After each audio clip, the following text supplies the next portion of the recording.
Welcome to our channel. Today we how to transfer product recommendations with Nosto and Shopify detailed guide step by step clearly. To transfer product recommendations with Nosto and Shopify, start by logging into your Shopify admin panel. Navigate to the Apps section in the sidebar. Search for and select the Nosto app from your installed applications. Once the Nosto app is open, look for the Product Recommendations feature on the dashboard. Click on Settings within the Nosto app. Here, you will find options to configure your product recommendations.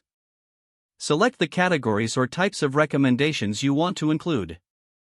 Customize the display settings according to your store's design preferences. Save your settings to ensure the changes take effect. Next, go to the Sync option within the Nosto app. Click on Sync now to start transferring product data from Shopify to Nosto. Wait for the sync process to complete, which may take a few moments. Once complete, navigate to the Recommendations tab in the Nosto dashboard. Review the generated recommendations to ensure they align with your marketing strategy. Return to the Shopify admin panel and navigate to the Themes section. Click on Customize for the theme you would like to modify. In the theme editor, locate where you want the product recommendations to appear. Drag and drop the Nosto recommendation widget into your desired location on the page.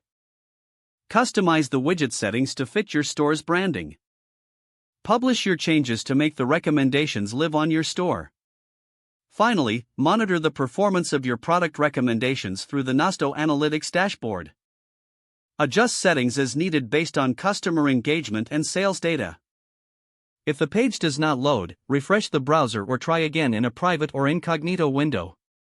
Make sure you are using the correct email address, then retype it carefully to avoid small typos.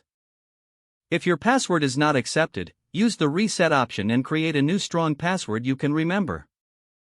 Check your spam folder for verification or security emails, then complete any requested confirmation steps.